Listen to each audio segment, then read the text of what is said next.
I want you to have that woman offer to water not only me, but to also water my camels for me. So he sits there at the well, and along comes Rebekah. Along comes Rebekah, the daughter of Bethuel. Another name that's very significant in this, Bethuel. Along comes Rebekah, and she offers to water him and to water his camels. You know the story. He goes, he meets with her brothers and her father and her mother, and she agrees to come back with him. Now, what is Isaac doing in the whole process of this?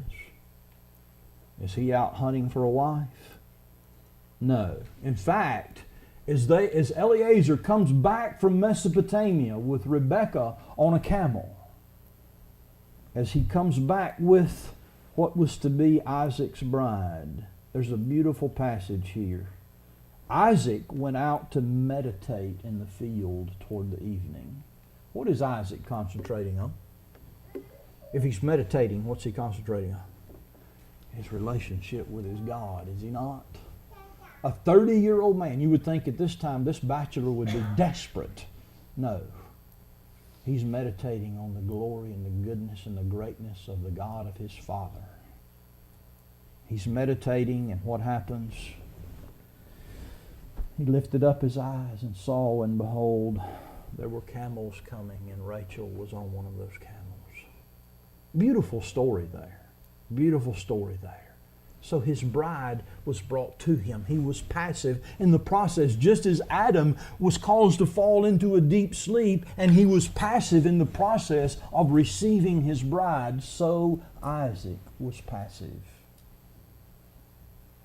We see then in this passage, coming back to the Genesis 18:19 passage, we see God's creativity. Listen to this. And while he slept, God took one of his ribs and closed up its place with flesh.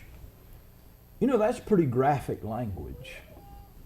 When you stop and think about what's going on. I mean, here's the first operation. You know, he's under anesthesia. And God, as it were, with the scalpel, opens his midsection. And from his midsection breaks off or cuts off or removes in some fashion a rib. And you just almost see, and I'm going to speak a little bit graphically here, so hold on to yourself. But you almost see this long, glistening rib, still moist with the fluids from Adam's body and still warm with the marrow of his own bones. And God takes that rib. He takes that rib and fashions a helper for Adam. He fashions a helper for him, Don, that is part of him. A helper that is from the same bone, from the same flesh, that has the same DNA as he himself. It's really a picture of extraordinary intimacy, is it not? And just as a side note here, I'm just laying a foundation here that we're going to build on over the next 2 or 3 sermons. But I just want you to understand what is being communicated in this passage. You see, when God created Eve from a rib from Adam's side, she corresponded to Adam in form, her femaleness, even her estrogens, if you will, were derived from Adam. They were constituted from the man. And the rib that the Lord God had taken from the man, He made into a woman. He made into a woman. Literally, in the Hebrew, He built into a woman. Eve was the first person to be created from a living being. Remember, Adam was created from the dust of the ground. But Eve was created from the very side of Adam, from the very rib taken from his side. And because she came from Adam, she would necessarily have shared the image of God that Adam shared. In fact, that's exactly what chapter 1, verse 27 tells us, that when God created man in His own image, that He created him male and female in His image. So woman is God's creation out of Adam. And her creation and the fact that she was made from Adam's side is the basis of her equality.